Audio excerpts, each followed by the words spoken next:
Muy buenas tardes a todos. Estamos en directo con José Miguel Villarroya. Muy buenas tardes, José Miguel. ¿Qué tal? Buenas tardes, Pablo. Un placer estar otra vez contigo una semana más. Bueno, vamos a hablar de un personaje que esta semana se cumplía el 5 de marzo, el 71 aniversario de su fallecimiento, y que para los comunistas es una persona un referente muy claro, pero también que tiene detractores, ¿no? desde otras ideologías. Hablamos de Iosif Vissarionovich Saakashvili, georgiano, conocido como Stalin. Joseph Stalin, sí. Sí, se Bueno, cumplió el 71 aniversario de su fallecimiento y como tú dices es un personaje controvertido en la historia. También hay comunistas que son críticos con él. Comunistas que consideran que se cargó la revolución en lugar de hacerla más importante.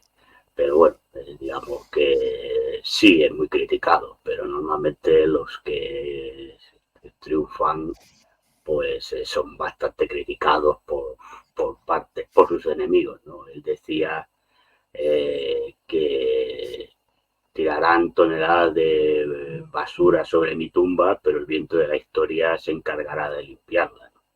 Y yo creo que el viento de la historia pues ha ido limpiando muchas de las cosas que se han ido diciendo de Stalin, ¿no? Sobre todo pues el tema de los gulags y el tema de los crímenes y demás, ¿no? Que esto precisamente lo sacó un comunista, bueno, no se llamaba comunista, es igual, que fue el sucesor de Stalin, que fue Khrushchev, ¿no? Cuando sacó en el 25 Congreso del PQS el informe sobre los llamados crímenes del estalinismo y de la población reclusa en los gulags y de la gente asesinada por Stalin. Bueno, no, él sacó un informe, no se vio nunca en ningún documento porque no se dejaba ver documentos. Durante la época de la Unión Soviética, pues tampoco se dejaron, bueno, no se dejaban, no había acceso a determinados archivos de la URSS. Con la perestroika se empezaron a abrir archivos.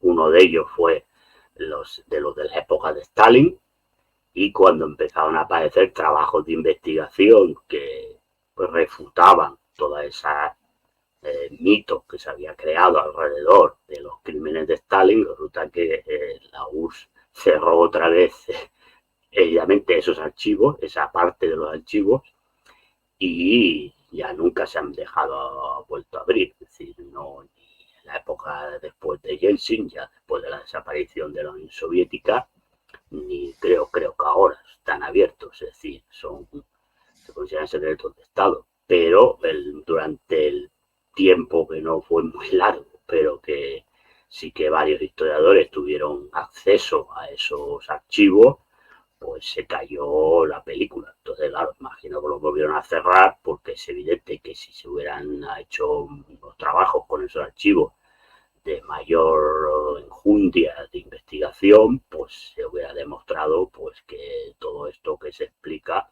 pues no es real. A ver, no digo que no hubiera gente en los gulags y que no se ejecutara gente, pero el tema era que la gente que se ejecutaba, como se demostró, pues era por determinadas cosas o actos que habían cometido que iban en contra del Código Penal de la Unión Soviética. Entonces, si existía la pena de muerte, luego se eliminó, pero bueno, en aquella época existía. Si aquí igual que se dice en Estados Unidos, que todavía existe la pena de muerte en algunos estados, y si alguien comete algún crimen o algún acto que va en contra del Código Penal y que puede tener pena de muerte, se le ha aplicado, y verdad que se aplica poco, tampoco voy a decir que se aplique en todos los casos, pero a ver, si se pide en unos sitios que hay que respetar los códigos penales y las constituciones y demás, pues en la Unión Soviética pues también había que respetarlos. Y después se demostró en esos informes, en esos trabajos que se hicieron durante el tiempo que hubo abiertos esos archivos de la época de Stalin, que el tema este de los gulas, de que había en cada pueblo de Siberia había un gulag, porque no es cierto. Y después que la población de los gulag no era la que estaban diciendo, era muchísimo menos, y que la amplia mayoría de gente que estaba en los gulag era por causas criminales, no por temas políticos. Es decir, de temas políticos había muy pocos. Es decir, la mayoría era gente porque había robado, había asesinado, porque, a ver, el comunismo, la sociedad comunista, pues también hay gente que roba, también hay gente que asesina o gente que viola, porque esto forma parte de la naturaleza humana. Por lo tanto, pues toda esta gente de este tipo pues también las hay. Y entonces, pues la gran mayoría, por no decir el 90 y tantos por ciento de la gente que estaba en los gulag, pues era gente que era por causas, pues, digamos, comunes, ¿no? Así que no era por temas políticos. Bueno, estas son las realidades que se demostraron en los archivos, y repito, el tiempo que estuvieron abiertos, porque ahora no se pueden abrir. ¿Por qué no se abren? Bueno, porque interesa mantener la idea de un Stalin, porque era un asesino, un monstruo que mató a 50 millones, o cada día suben más, porque desde que dicen 100, bueno, mataba a 100 millones, desaparece la Unión Soviética, porque tampoco era tanta gente, ¿no? Es decir, bueno, pues esto es lo que interesa, porque interesa desprestigiar la figura de Stalin, y entonces pues me interesa más el mito Stalin, mito negativo, evidentemente, de Stalin, que no que se haga una investigación histórica seria que desmonte pues toda esta película. Si la realidad fuera que Stalin hubiera hecho todo eso que dicen, pues no tendría por qué tienes que tener cerrados los archivos, porque los archivos lo que te vendrían es a certificar históricamente, con pruebas documentales, eso que dices. Si tú esos archivos los tienes cerrados, es porque evidentemente esos archivos dicen cosas que van en contra de ese relato que se explica de Stalin. Y esta es la realidad. Entonces, más no te puedo decir, me respeto, porque claro, cuando sale el tema Stalin, pues lo primero que sale son los gulags y los asesinatos, ¿no? Entonces, pues bueno, pues por eso he empezado por ahí, porque es evidente que la figura de Stalin pues lleva asociado esto, y es lo primero que sacan cuando sale la figura de Stalin a la palestra. Bueno, las purgas, la gran Bueno, purga a ver, que le claro, llaman purgas, pero de agosto del 36. Se habla sí, de pero entre claro, 700 y 1.200.000 claro, asesinados. pero Y bueno, también el tema de que sí, hablabas tú de las deportaciones a los gulags. sí, pero fíjate, sí, claro que hubo, claro, sí hubo una purga y ahí nadie la discute, porque eso es un dato histórico. Pero fíjate que también han salido que las purgas se realizaron en gente que pretendía también, o, algunos tenían contactos con potencias extranjeras para dar un golpe de timón y cambiar el régimen. Es decir, bueno, estamos hablando de que las cosas se tomaron en función de unos peligros que había. A ver, que pudiera haber, pues a lo mejor una exageración, y a lo mejor se detuvo a gente que a lo mejor pasaba por ahí, no te lo discuto porque eso pasa siempre cuando hay grandes cosas. Pero fíjate que algunos, por ejemplo, de los militares que estuvieron, que fueron purgados y estaban en gulags, luego fueron algunos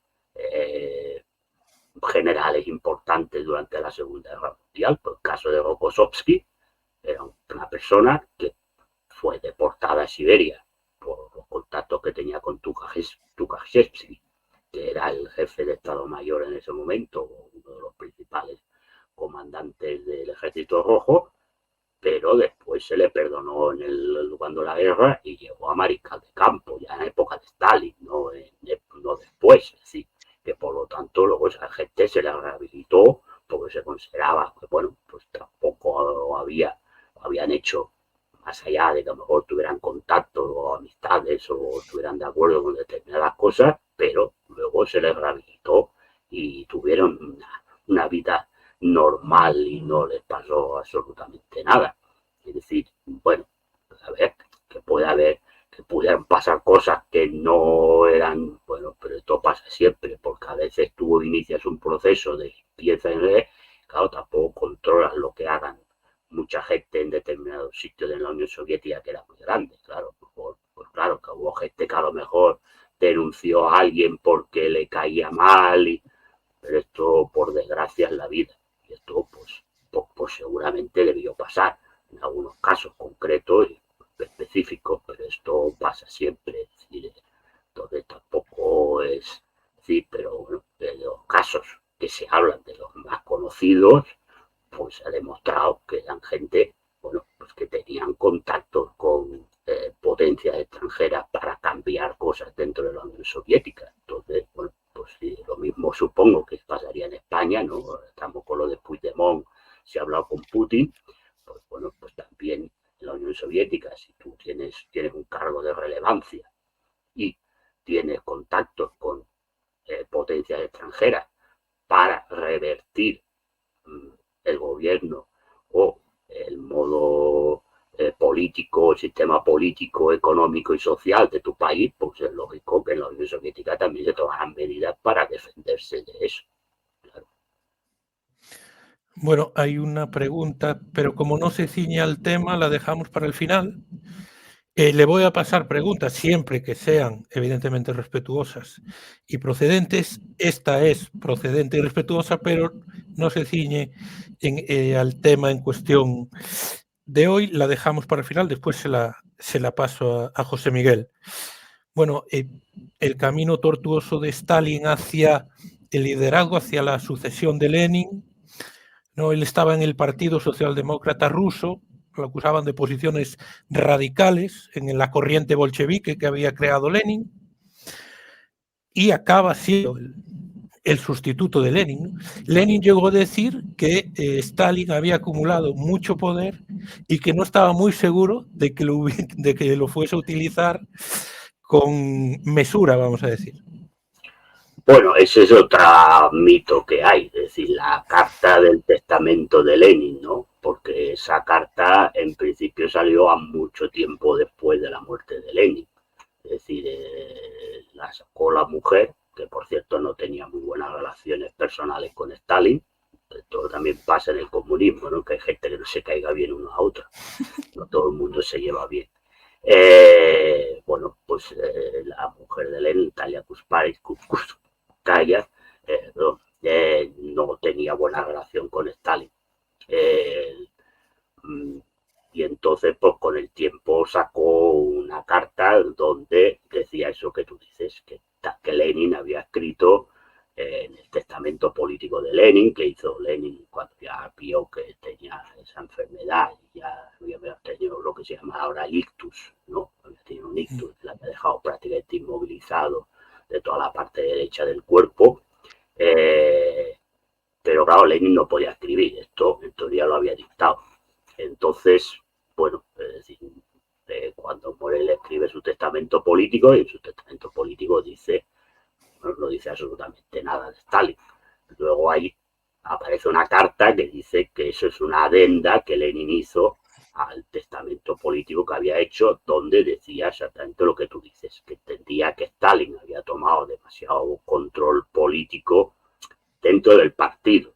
Es decir, hay que decir que, a ver, el puesto de secretario general del partido, o bueno, especie de subsecretario de organización, secretario político, era un cargo muy burocrático y nadie lo quería tener. Y entonces se decide poner a Stalin porque se le considera el más torpe intelectualmente hablando, ¿no? Porque Stalin es verdad que se había dedicado durante la época zarista y la época de lucha más las acciones, no tanto a escribir el libro, que sí que había hecho, pero no tanto a una labor intelectual, como a una labor más de acción. Incluso él había saltado bancos, había saltado tiendas para conseguir dinero para la causa bolchevique, que por eso fue, alguna vez, estuvo 2 veces en Siberia, deportado por el régimen zarista. Bueno, a Stalin se le consideraba más un hombre de acción que de hombre de intelectual, y que no, y entonces pues este cargo, que era muy burocrático porque era él el que tenía que establecer las bases del Partido Comunista, ya llamado PQ, bueno, el Partido Bolchevique todavía no se llamaba PQ, y hacer las bases, lo que hoy entenderíamos que es el secretario de organización de un partido, ¿no? Para entendernos y la gente no se entienda lo que era el cargo. Bueno, ese cargo era muy burocrático y se entiende que nadie lo quería. Bueno, pues entonces se lo dan a él porque piensan que que lo importante una vez tomada la revolución es lo que es el comité político del partido, que al mismo tiempo es el gobierno. Hay una simbiosis entre partido y gobierno en ese momento, y que los cargos importantes y los cargos que van a decidir cómo se construye el país, pues son los cargos políticos, y que este cargo, que es un cargo pues menor, porque consideran que es una cosa burocrática de crear el partido y demás, pues nadie lo quería coger. Entonces se lo dan a Stalin, porque piensan, bueno, pues eso, aunque esté dentro del Politburó y esté dentro de lo que era el gobierno, es un cargo, pues bueno, menor, porque lo único que tiene que llevar es el día a día del partido, controlar la militancia, crear el partido, crear las bases del partido, etcétera, etcétera. Bueno, lo que pasa es, claro, el partido se va expandiendo, se va haciendo más mayor, y evidentemente el cargo va ocupando más importancia y más relevancia. Pues una cosa cuando el partido es pequeñito y demás, pero cuando el partido se expande, el partido además controla lo que es el gobierno y controla todo, pues el cargo adquiere mayor relevancia. ¿Qué pasa? Que al final la política también se decide en los congresos del partido. Entonces, claro, los congresos del partido, los delegados, no sé qué y tal, claro, esto lo organiza y lo lleva el secretario de organización, para entender. No se llamaba así, pero para que la gente lo entienda. Entonces, claro, Stalin empieza a tener cada vez más poder. Empieza a tener cada vez más poder. Claro, poder territorial. Es verdad que, claro, tú vas apoyando también pues a gente que se afina a ti. Esto pasa en todos los partidos políticos. No vamos a entrar con el lirio en la mano. Es decir, entonces, claro, la gente que va entrando y demás y se va poniendo, pues en principio con quien tiene relaciones, pues es con Stalin, porque a los otros pues prácticamente no lo ve.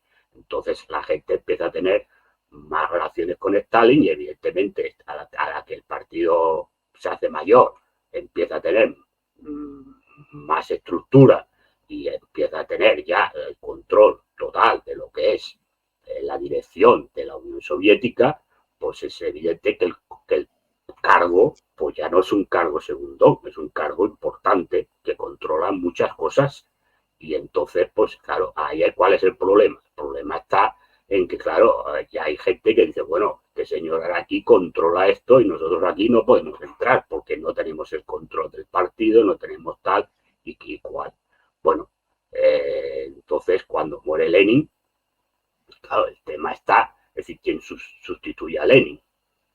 Bueno, porque Lenin no había hecho otras cosas, porque Lenin entendía claramente que eso no era una monarquía. Si una vez falle uno, pues es el partido quien tiene que decidir quién sustituye al otro. Claro, ¿qué pasa? Pues claro, que todo el mundo quiere ser el sucesor. Esto también forma parte de la vida, ¿no? Bueno, pues entonces a partir de ahí, claro, ¿qué pasa? ¿Quién controla el partido? Pues el partido lo controlaba Stalin. Entonces, decir, bueno, pues claro, se le nombra secretario general del partido. Bueno, a partir de ahí no tiene todo el poder en ese primer momento, porque es el secretario general del partido, pero las decisiones son colegiadas, me refiero en el tema político de la construcción de la URSS y demás. Entonces, a partir de ahí, claro, ¿cuál es el enfrentamiento? Porque lo que se entendía que podía ser, mucha gente consideraba el sustituto natural de Lenin, era Trotsky. Bueno, Trotsky lo que no tiene es seguidores dentro del partido, digo, mayoritariamente. Y entonces Trotsky, que tiene buena relación con la viuda de Lenin, pues sacan esta carta, que esta carta sale tiempo después de que haya muerto Lenin, porque a ver, si la carta existía, claro, dicen, no, que Stalin la destruyó. Bueno, pues la destruyó Stalin cuando muere Lenin, como que luego sale la carta, ¿no? Sí, a ver, que hay cosas que dices, bueno, no hay ahí mucha correlación entre lo que se dice y lo que pasó. Bueno, y sale esta carta donde se dice todo esto que tú has dicho, que Lenin consideraba que Stalin era una persona que estaba adquiriendo mucho poder dentro del partido y que no lo iba a utilizar sabiamente. Bueno, lo que ocurre ahí es que hay dos visiones de entender cómo tiene que continuar la Unión Soviética. Por un lado, está la de Trotsky, que considera que la Unión Soviética lo que tiene que hacer es potenciar revoluciones proletarias en el resto del mundo, sobre todo en Europa, precisamente en Europa, porque eso lo que le va a permitir es que la Unión Soviética pueda sobrevivir. Y luego está la de Stalin, que dice, ver, ya no hay posibilidades, porque la posibilidad de que se hayan producido revoluciones proletarias en el resto de Europa ya ha pasado entre 1919 y 1920, ya esa oportunidad ha pasado, han fracasado las revoluciones espartaquistas en Alemania, las revoluciones en Hungría, en Rumanía, etcétera. No hay posibilidades que haya revoluciones proletarias en Europa. Estamos solos, no va a haber de manera inmediata otra revolución proletaria en Europa, y por lo tanto lo que hay que hacer es la construcción del socialismo en un solo país, que es la URSS. Entonces, esas dos formas de entender pues chocan. Bueno, Trotsky pierde porque se hace unos congresos donde gana Stalin, pero a ver, a Stalin no le vota solamente decir, no, que me han votado los palmeros, para que la gente me entienda, del partido que he puesto yo. Es que hay muchos dirigentes importantes del Partido Comunista, que entonces ya sí que se llama el PQS, como Zinoviev, Kamenev, Bukharin, etcétera, que están a favor de Stalin. Y entonces, pues, se vota a favor de que se construya la URSS. Y ya veremos si luego viene una revolución proletaria o no en otro país, pues lo apoyaremos, pero si no, de entrada es la construcción del socialismo en un solo país, y se orilla las tesis de Trotsky. Y Trotsky durante un tiempo está ahí, no lo mandan al Gulag. Lo que pasa es que Trotsky va tomando medidas, posturas muy intransigentes, incluso con críticas desde fuera del país contra lo que él llama la dictadura burocrática, etcétera, etcétera. Y bueno, pues al final, pues tienen que tomar medidas, pero no porque les tengan manía. Es decir, no solamente es Stalin el que está en contra de Trotsky, lo repito, toda esta gente está en contra de Trotsky. ¿Y qué hace Stalin? Pues Stalin, a partir de ahí, evidentemente se le elige. Pues tú entiendes, a ver, para que nos entendamos, el presidente de la Unión Soviética, aunque no, él nunca obtuvo ese cargo, pero era presidente, pues era el líder principal de la Unión Soviética, y a partir de ahí se toman toda una serie de medidas para la construcción del socialismo en la Unión Soviética, y para que la Unión Soviética construye de un país totalmente atrasado de la época zarista, porque es verdad que ahora salen historiadores revisionistas que dicen que el crecimiento económico, sí, si no vamos a discutir el crecimiento económico de la Rusia zarista, pero el crecimiento económico de la Rusia zarista estaba centralizado en pequeñas zonas, que eran Moscú, Leningrado y la zona de la cuenca del Donetsk, que está de moda por la guerra de Ucrania, Kharkov, etcétera, pero con unas altas cuotas de miseria total, y luego por una pobreza extrema en el campesinado ruso. Bueno, la realidad está que con los planes quinquenales, tanto industriales, los cuatrienales de la agricultura, hombre, pues, es decir, cuando llega la crisis del 29, de 1929, que hunde a todos los países, la Unión Soviética es el único país que no sufre la crisis del 29, porque había construido una economía que era autosuficiente para ella misma y había elevado el nivel de vida de la población, esto es reconocido por la propia Sociedad de Naciones, que es la antesala de lo que viven las Naciones Unidas, había conseguido una elevación del nivel de vida de la sociedad que estaba muy por encima de los países de europeos estándares, para entendernos, como Alemania, como Francia o como Gran Bretaña. Es decir, esta es la realidad de la obra de Stalin.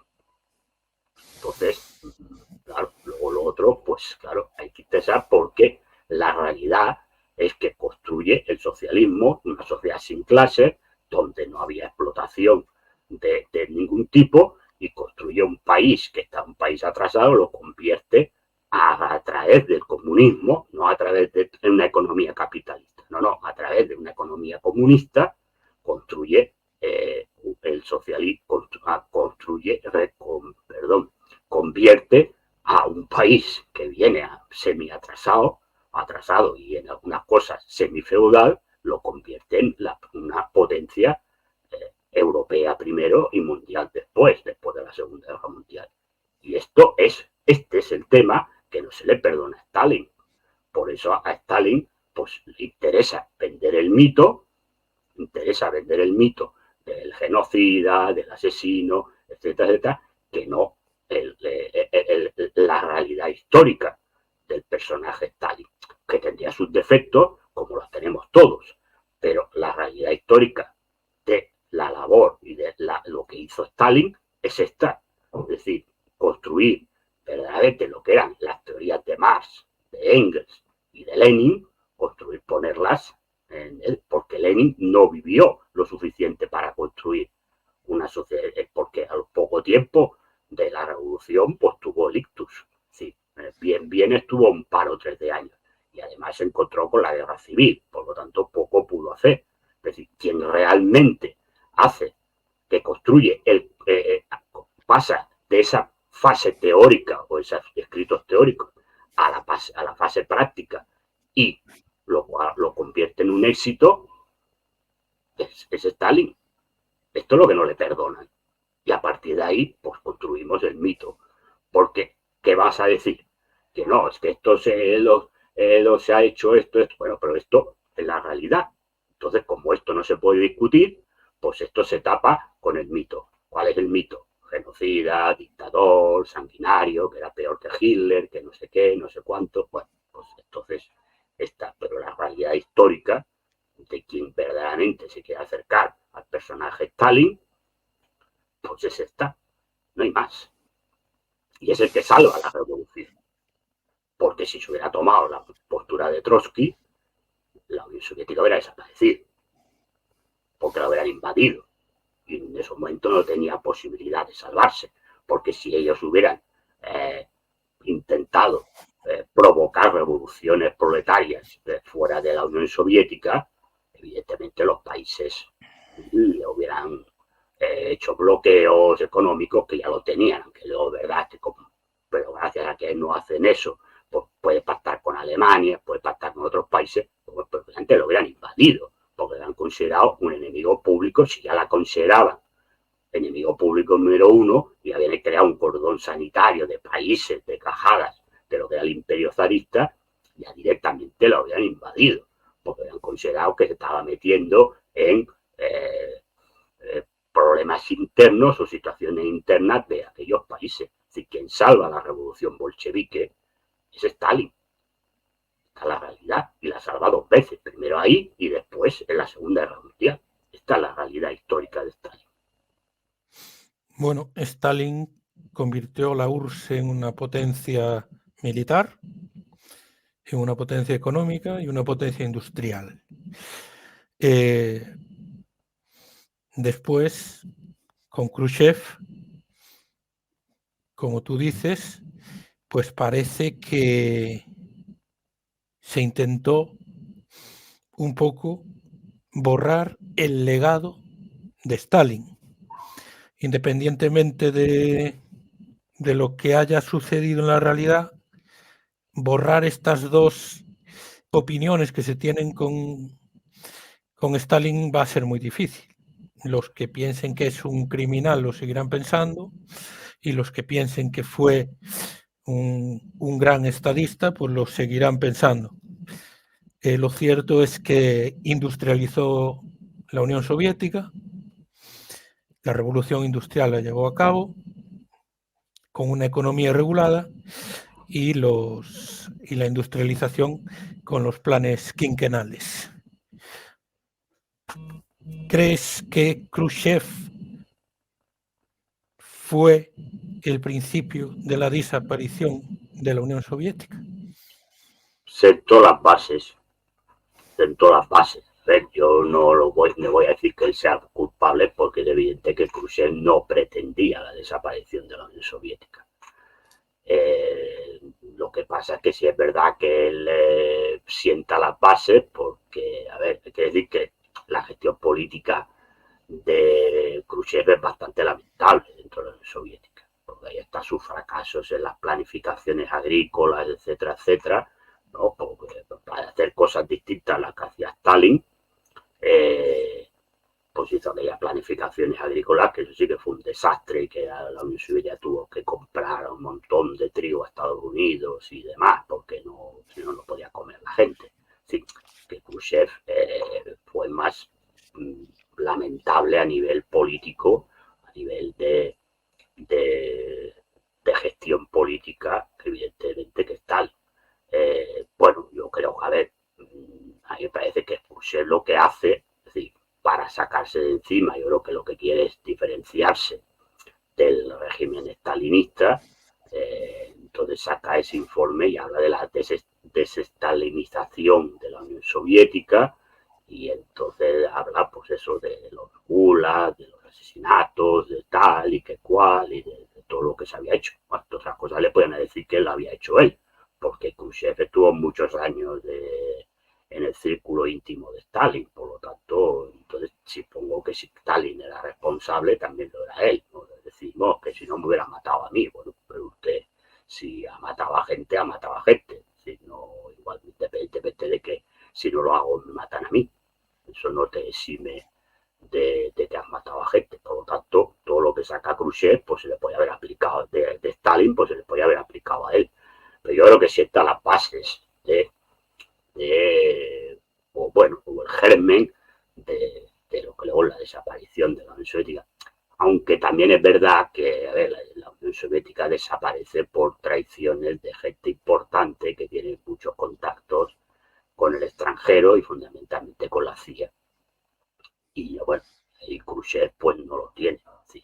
Eso, yo soy crítico con Khrushchev, pero también me gusta ser justo con la gente, y Khrushchev no está en esa película en esos momentos. Es decir, el problema real de la caída de la Unión Soviética, que Khrushchev sienta las bases de, bueno, de que esto no funciona, y yo creo que pone un poco en el sendero de los que van a venir después. No digo Brezhnev, porque Brezhnev no, pero sí ya pues en los años de Andropov, que se quieren cambiar cosas, aunque este duró poco tiempo, pero ya sobre todo con Gorbachev, pues es decir, bueno, recuperan la parte del discurso de Khrushchev para decir, bueno, es que aquí hay que hacer reformas, hay que arreglar cosas, y los años de Brezhnev pues son años muertos, porque hay una crisis económica, porque hay un estancamiento económico, porque hay problemas sociales, porque hay tal, y entonces hay que hacer toda una serie de reformas, pero claro, la reforma del tema es que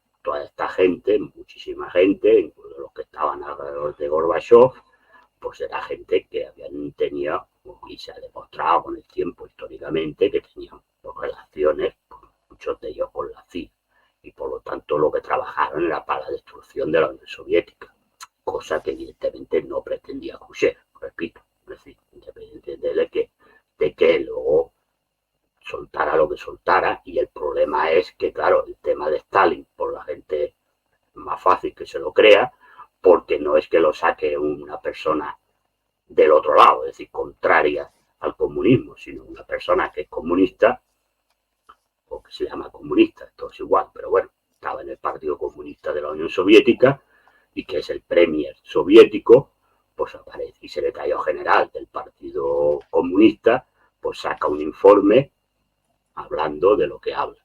Entonces es evidente que, claro, pues el tema es que tú ya marcado ya para siempre, porque si lo dice alguien que es de la misma cuerda ideológica política que de a quien la acusas, pues eso no se puede decir, no, es que usted, esto es un invento ¿no? de los que están enfrente, que consideran tal, sino que claro.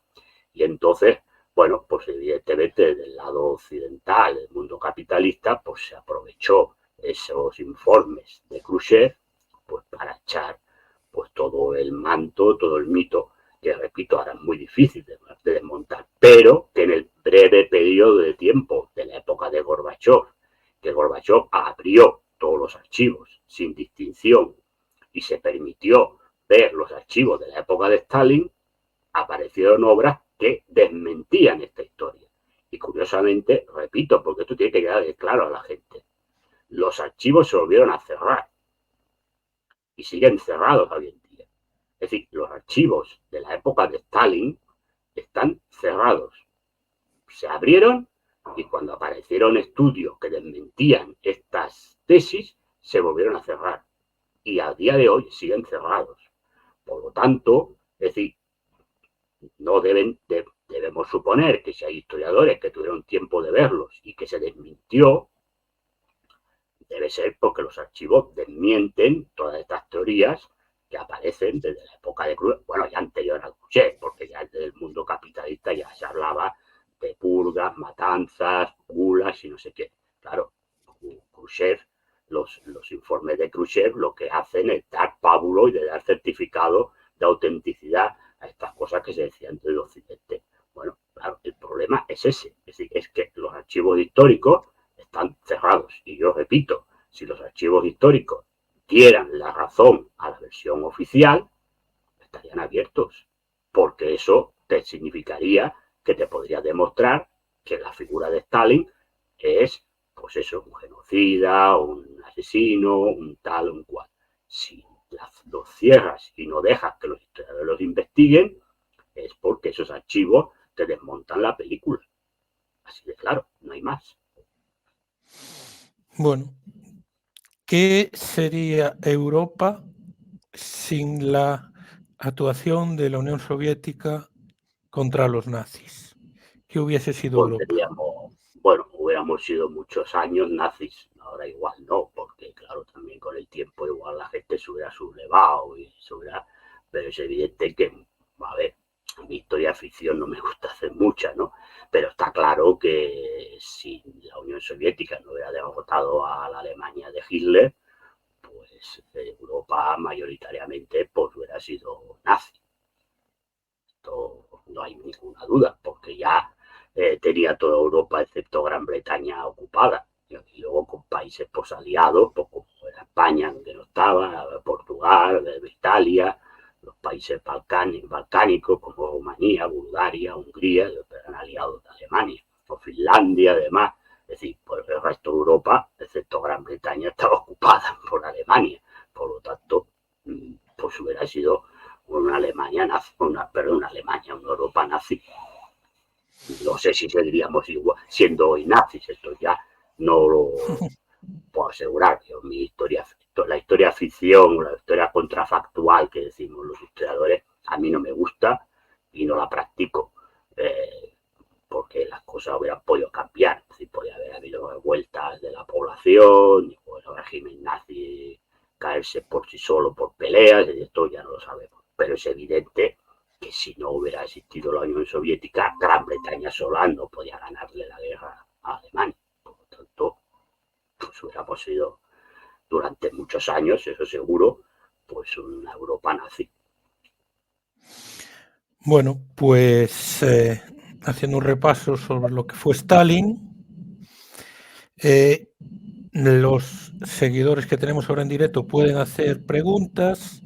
Lo digo solo si son respetuosas y procedentes, se las transmitiré a José Miguel. Y la única que hay, te la voy a mostrar, no es sobre Stalin. Es qué opinión tiene Villarroya de Frente Obrero y Roberto Vaquero. Bueno, siempre me preguntan sobre este tema. A ver, yo respeto a gente que está ahí. Me parece que intentan cambiar cosas, pero no creo que Roberto Vaquero sea marxista, ni que el Frente Obrero como tal sea un partido marxista. Entonces, me parece que los discursos y las cosas que hacen pues van en contra al menos de lo que yo entiendo que es el marxismo y que es el comunismo. A ver, repito, respeto a las bases, porque entiendo de que hay gente que puede estar ahí porque piense que está luchando para cambiar el mundo. Me parece respetuoso, pero no creo que el partido lo sea, ni Roberto Vaquero tampoco. Yo creo que dice cosas que están más cerca de, que están a las antípodas de lo que es el pensamiento de Marx. Entonces, a partir de ahí, pues cada uno que tome las decisiones que crea oportunas. No, tampoco entro en discusiones con ellos, me da igual, pero como la gente me va preguntando, pues lo voy diciendo. No creo que representen a los intereses de la clase trabajadora. Porque cuando tú diferencias entre trabajadores españoles y trabajadores inmigrantes, pues eso no es marxismo. Así de claro, clase trabajadora es clase trabajadora toda y es internacionalista. Y el problema de la inmigración la tendrás que analizar. El problema no es del inmigrante. El problema es del sistema capitalista que provoca que haya países que estén hundidos en la miseria. Y que entonces esa gente, por necesidades de la vida, estoy generalizando, luego también meterá gente que viene, oh, vale, yo no entro ahí.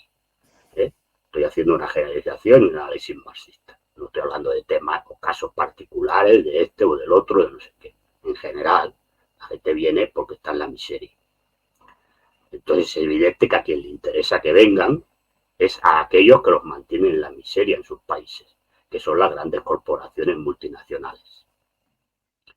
Y entonces cuando vienen aquí, evidentemente el que no tiene nada acepta condiciones laborales de basura. ¿Y qué han hecho? ¿Qué provoca eso? Provoca evidentemente que el mercado laboral autóctono también se vaya a hacer puñetas y los autóctonos tengamos que aceptar también condiciones laborales de basura. Pero eso no es responsabilidad del inmigrante, es responsabilidad del sistema. Y si eso no se tiene en cuenta, eso no es marxismo.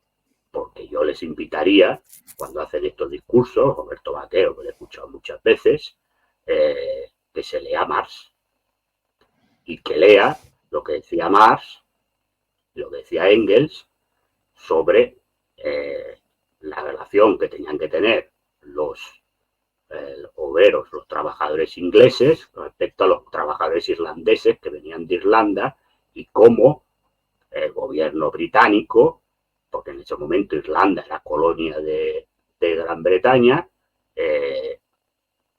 provocaba en Irlanda para que la gente tuviera que salir. Entonces, esta es la realidad. Es decir, no se puede culpar al inmigrante por querer mejorar su vida. Y repito, habrá inmigrantes que vienen a robar. Yo eso no lo discuto, ni lo he puesto nunca en discusión. Y dicho esto, también he dicho, y lo sigo manteniendo, que aquí no cabe todo el mundo. No cabemos todos, porque España, la riqueza de España da para lo que da. Entonces, ¿cuál es el tema? ¿Dónde está la solución? La solución está en los países de origen. Evitar que la lucha de clases que se da dentro de la sociedad se dé a nivel geopolítico, que como estamos ahora. Y que se esté explotando a países, provocando genocidios, como el caso del Congo, que no sale en ningún sitio, para robarles las minas de coltan para hacer el móvil, entre otras cosas. Entonces, si tú a esa gente la tienes en países donde no hay ni sanidad, ni hay electrificación en muchas casas, ni hay nada, y lo peor, es decir, provocas hambrunas y hay guerras civiles o bandas paramilitares matando a la gente, lo normal es que esa gente salga de su país, porque lo haríamos tú y lo haría yo.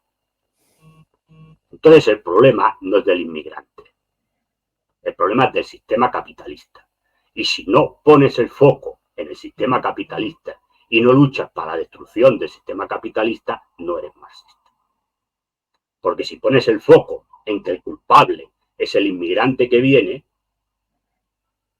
porque provoca que el mercado laboral español se vaya a hacer puñetas, tú lo que estás haciendo es lo mismo que dice Vox.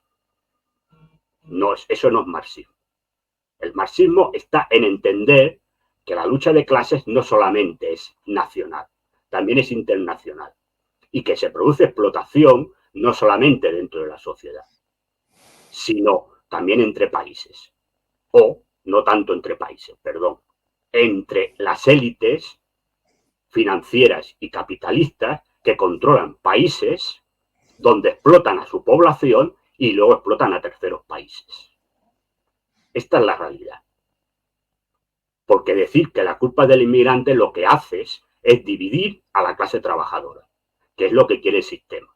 Que estemos divididos porque el sistema sabe que, que su fuerza, la fuerza de las élites, reside en nuestra división. Y cuando tú divides a la clase trabajadora entre clase trabajadora autóctona y clase trabajadora inmigrante, tú estás dividiendo y estás debilitando a la clase trabajadora. Lo mismo que, y aquí meto en el mismo saco, a los podemitas, a los sumaritas, etcétera, etcétera, o PSOE, es igual, que dividen la lucha en colectivos. Sí, ese comité feminista, hoy que estamos en el día 8 de M, que por cierto era el día de la mujer trabajadora creado por Clara Zetkin, que era una comunista alemana. ¿Bien? En conmemoración al alzamiento de las mujeres de San Petersburgo el 8 de mayo de 1917, para derrocar al zarismo. Ese es el día de la mujer trabajadora, que ahora lo han hecho en general, ¿no? Es decir, vacío de contenido político a la mujer, bueno, pues ya está, ¿no? Pero claro, ya el feminismo, este feminismo, ¿no? Lo que hace es también dividir, porque vamos al colectivo, luego colectivo del LGTBI, ¿no? Ya, colectivo. No, las luchas son de clase, no de colectivo. Y mientras no entendamos eso y no estemos unidos en luchas de clase, lo que estamos haciendo es fortalecer al sistema capitalista y fortalecer a las élites. Y todos estos discursos que he dicho son discursos que vienen patrocinados por las élites. Por lo tanto, antimarxistas. Esta es la realidad. Y esto es lo que yo pienso y esta es mi opinión. ¿Me equivoco? Pues es mi opinión. Tengo derecho a equivocarme. Pero como esta opinión la baso en leer las obras de los que han creado esto, pues entiendo que la razón la tengo yo. Porque los discursos que hacen no son lo que decía Marx o lo que decía Engels. Ya no hablo de Stalin, ni hablo de Trotsky, ni hablo de Rosa Luxemburgo, porque dirán, bueno, estos son estos. No, me voy a los creadores, a los padres fundadores. Marx y Engels. Que aquí sí no se puede, porque ya si criticas a Marx y Engels, pues entonces ya plega, vete para casa. No, me voy a Marx y Engels. Pues esta es la realidad, esto es lo que dice. Y punto, no hay más. Bueno, maestranza, el por qué se le oye tan mal al apreciado José Miguel Villarroya. Porque el micro no me aclaro con él. Y entonces voy cambiando, pero hay veces que me da que sí y hay veces que me da que no. Siento mucho, pero voy a decir una cosa. Soy un analfabeto tecnológico. Tengo ya una edad que la tecnología me ha pillado de viejo. Entonces pregunto a Pablo si se escucha bien, él me dice que sí y entiendo que se escucha bien para todo el mundo. Pido disculpas y el próximo día pues se le entiende perfecto. Que se escuche bien a todo el mundo, que se me escuche bien para todo el mundo. Pero os pido disculpas porque, repito, soy un analfabeto tecnológico. Primero darle muchas gracias por la donación de 5 euros que ha hecho. Muchas gracias, Maestranza, que siempre comenta ese tema, que se te oye mal, pero se te oye un poco enlatado, así un sonido enlatado, se te entiende perfectamente. Voy a hacer pero sí que... una prueba, que a veces lo hago en otros sitios, a ver si se oye mejor.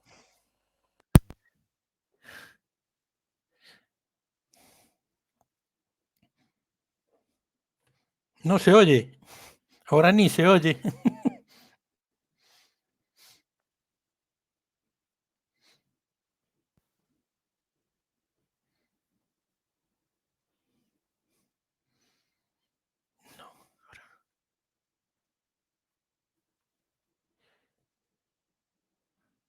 Está teniendo problemas ahora.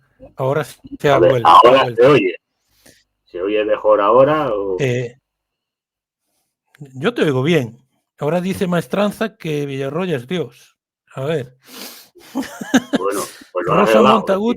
Pues ya Rosa tendré presente Montagut. antes de empezar la charla que tengo que poner este tipo de micrófono. Me pasa muchas veces que hay gente, lo que pasa es que antes de empezar el programa me dice, se te escucha un poco tal, y entonces voy haciendo estas pruebas y que me Yo te dijeron, oigo bien ahora mismo.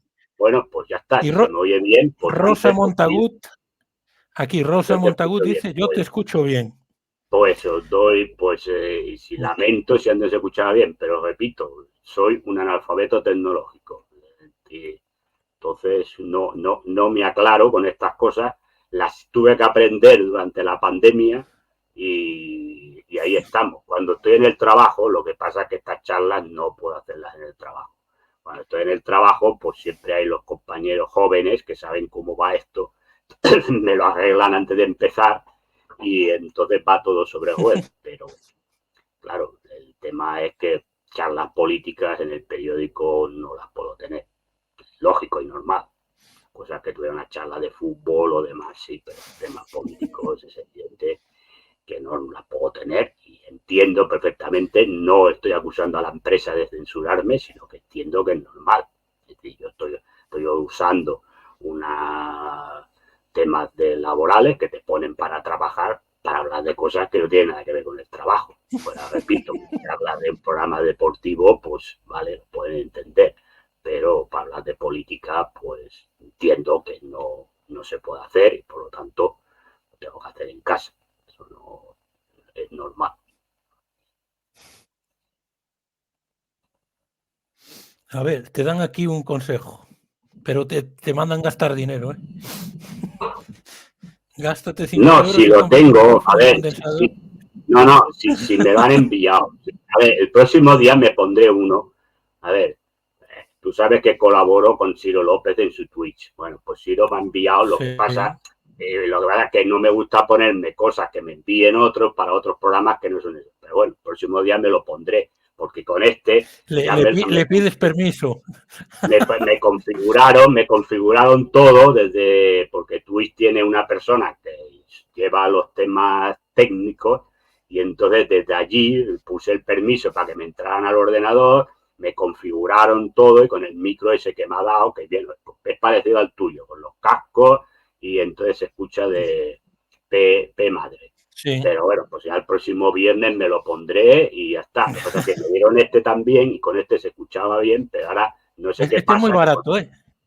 No, si me lo han enviado, si lo tengo, te lo digo, mira, lo tengo aquí. Fíjate dónde lo tengo. Fíjate si lo tengo. Sí, que el tenerlo lo tengo. No. Tengo este y otro que me enviaron dos. Es decir, lo que pasa es que digo, no me gusta, a ver, tampoco creo que se entere y si se entere, si no hace falta que pague nada, que tengo, no. Nos ha donado 5 euros y se ofrece a pagar el micrófono. No hace falta, se lo agradezco mil veces, pero que tengo, si tengo este que he enseñado y otro que me enviaron. Es decir, tengo dos, es decir, a veces me pongo este o me pongo el otro cuando estoy con Ciro. Ya el viernes que viene me pondré el casco este o el otro y a ver si se escucha perfecto y nos enteramos todos bien.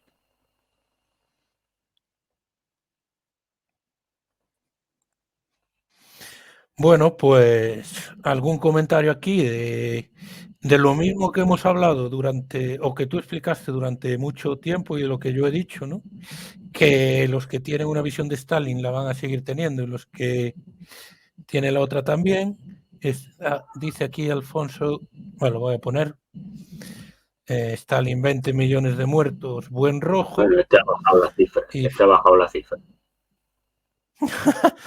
Y Fu Manchus, pues 20 millones es la propaganda de tu amo Yankee, ¿no? Porque yo he escuchado de todas. Yo he escuchado 20, he escuchado 60, he escuchado, pues fíjate, si supieran exacto la muerte, la cifra de muertos, pues tampoco no estarían con este baile de cifras, ¿no? Pues de que un día son 20, otro día son 40 y otro día son no sé cuántos, ¿no? Entonces, bueno, en fin, de lo que hay, tampoco hay que darle mayor importancia a estas cosas.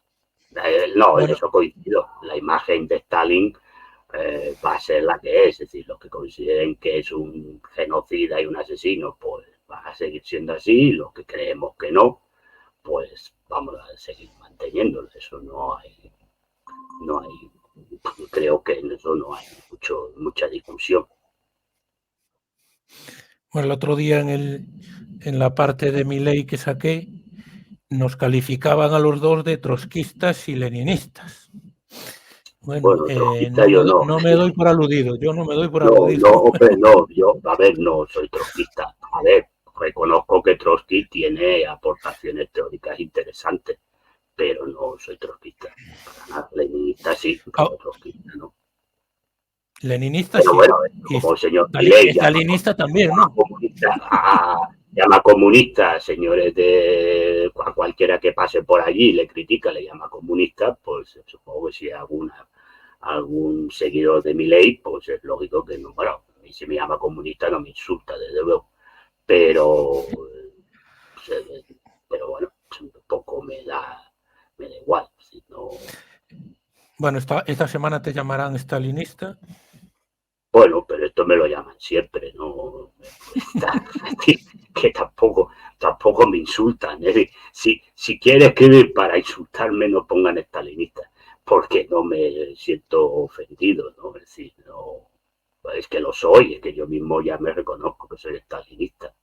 Y viendo lo que veo en el mundo, cada día más, si no tengo mayor problema.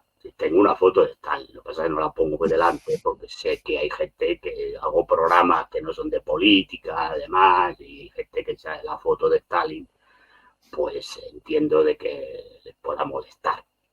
Y por respeto a los programas, pero tengo una foto de Stalin muy cerca, así que... Bueno, en este canal habrá gente que opine. En este canal vendrá gente que opine de muchas diferentes maneras y que cada uno pues haga su composición del lugar.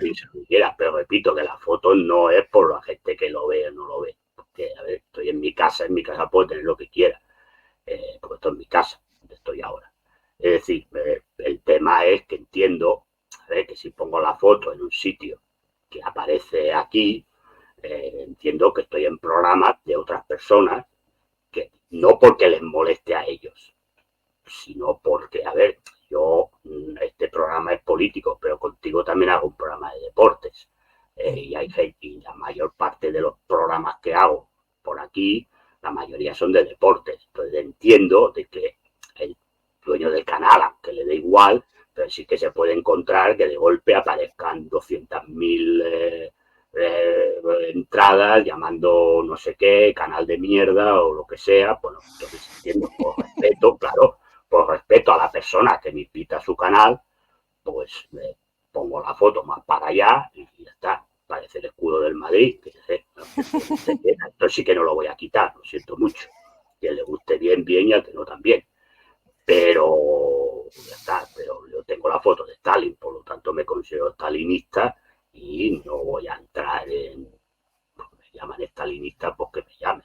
Pues no me están, repito, no me están ofendiendo, me están haciendo un favor. No, presidente del gobierno, no me deseen cosas malas de la vida. No me deseen cosas malas de la vida. Lo agradezco, pero no me deseen cosas malas de la vida. Bueno, pues a partir de este viernes van a ser en directo, puede haber interactuar Eso está la muy bien. gente, puede haber preguntas, que así la gente se siente más partícipe. Evidentemente, como dije antes, siempre desde el respeto y que sean preguntas procedentes, porque si no, no las voy a hacer públicas o no se las voy a pasar Eso es lo principal. a José Miguel. Y a ver, espera, que ha puesto aquí maestranza, que he puesto. Profesor José Miguel Villarreal, como que en la Unión Soviética sobraba el trabajo y aquí en el capitalismo no te quieren. Les sobra a los trabajadores, no lo entiendo. Bueno, porque el sistema capitalista es un sistema que se basa en la obtención de capital y el sistema comunista es un sistema que se basa en la felicidad y la dignidad de la gente. Son cosas distintas. Por lo tanto, en los países comunistas trabajaba todo el mundo y había división del trabajo, es decir, me refiero que había diferentes horarios y por lo tanto todo el mundo tenía trabajo y había muchas horas de ocio para que la gente se distrajera y porque se consideraba, como bien decía Marx y Engels, que el ocio es un derecho revolucionario de la clase trabajadora, cosa que nos quieren quitar, como esta señora la Yolanda Díaz, ¿no? Sorcitroes, ¿no? Que debe pensar en nuestras almas y quiere que cierren temprano los bares, con la excusa de que explotan a los trabajadores. No, mire usted es ministra de Trabajo,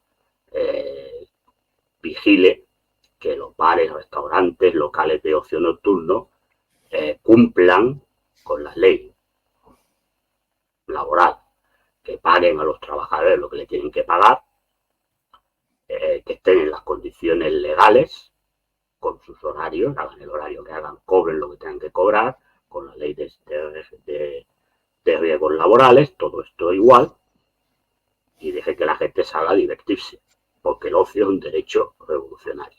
Pero usted, que quiere salvar el mundo, se pasa la inspección de trabajo por el forro, no hay inspección de trabajo, no hay absolutamente nada, y ahora viene aquí a decir que van a cerrar a la 1 o que debían cerrar a la 1 porque los trabajadores de la restauración están explotados. Yo pregunto, de las 6 de la mañana, que abren muchos locales, o 7 de la mañana, hasta la 1 de la noche, que dice ella que podrían cerrar, ¿no estarían explotados esos trabajadores? Porque esa es la pregunta. O solo están explotados a partir de la 1 de la mañana. Por cierto, ya que es ministra de Trabajo, se debería enterar de cómo funciona el tema de la restauración. En muchos sitios de España, a las 12 hay que cerrar, entre semanas. Y solo pueden estar abiertos hasta la 1 o 1:30 los fines de semana. Y algunos locales, no digo discotecas y demás, ¿eh? Pero algunos locales que tienen licencias de bar musical o bares que te permiten para que vaya, vamos a decir, para que vaya la policía y los basureros, etcétera, etcétera, a tomar mala cuadra, pueden abrir hasta las 3. Pero la gran mayoría de locales de la restauración cierran a las 12. A las 12, entre semanas. Es decir, que Bueno, fíjate en manos de quienes estamos, que no se saben ni las leyes que ellos hacen. Es decir, que pues así está la película. Pero en esto, y no vaya la gente a pensar, porque luego esto te lo sacan de contexto, de que yo estoy con la señora Ayuso, que ha salido a criticar, yo estoy en contra de que cierren, pero no por lo que dice la señora Ayuso de la tierra de la libertad y de todas estas payasadas que ella dice, sino porque entiendo que el ocio es un derecho que tenemos los trabajadores. Dicho esto, vuelvo a decir lo que he dicho al principio, cumpliéndose la ley, tanto salarial como del régimen de físico, de riesgos laborales, y con luego los días festivos que les tengan que dar a los trabajadores. Yo no estoy diciendo, para decir, mira, usted defiende la clase trabajadora, pero cuando se va de marcha que le den por culo al trabajo, con perdón de la expresión, al trabajador local. No, no, no, no, no. Yo quiero que los trabajadores que estén ahí estén correctamente y que cobren lo que tengan que cobrar. Pero repito, no vengamos con la mentira de que porque por la noche cobran poco, porque la misma porquería que cobran por la noche lo cobran por la mañana o por la tarde. Este es el tema. Con la muerte nos A ver, moriremos. José Miguel. Esto, hombre, José esto Miguel. ya ¿qué pasa Stalin? Sí, lo he visto. Sobrepasa el es teólogo, es teólogo. Teólogo, sí, bueno, pero a ver, pues bueno, pues si hay algo ya lo veremos. ¿Qué quieres que te diga? Esto supera a lo que digas de Stalin. Es decir, hemos dicho que Stalin, el que piense A, pensará A, y el que piense B, pensará B. Pues esto, pues igual, el que tenga creencias, pues pensará que verá a Dios, el que no las crea, pues verá, pues me iré a hacer puñetas cuando me muera. Lo único que tenemos claro es que no vamos a estar aquí eternamente todos. Esperemos estar el mayor tiempo posible. Yo tengo ganas de averiguar la pregunta todavía. Ya prefiero estar con la duda todavía muchos años. Y bueno, pues lo que tenga que ser será. Sí, yo creo que las creencias son un tema personal, particular. Eso lo aprendí en la RDA, donde la religión no estaba prohibida.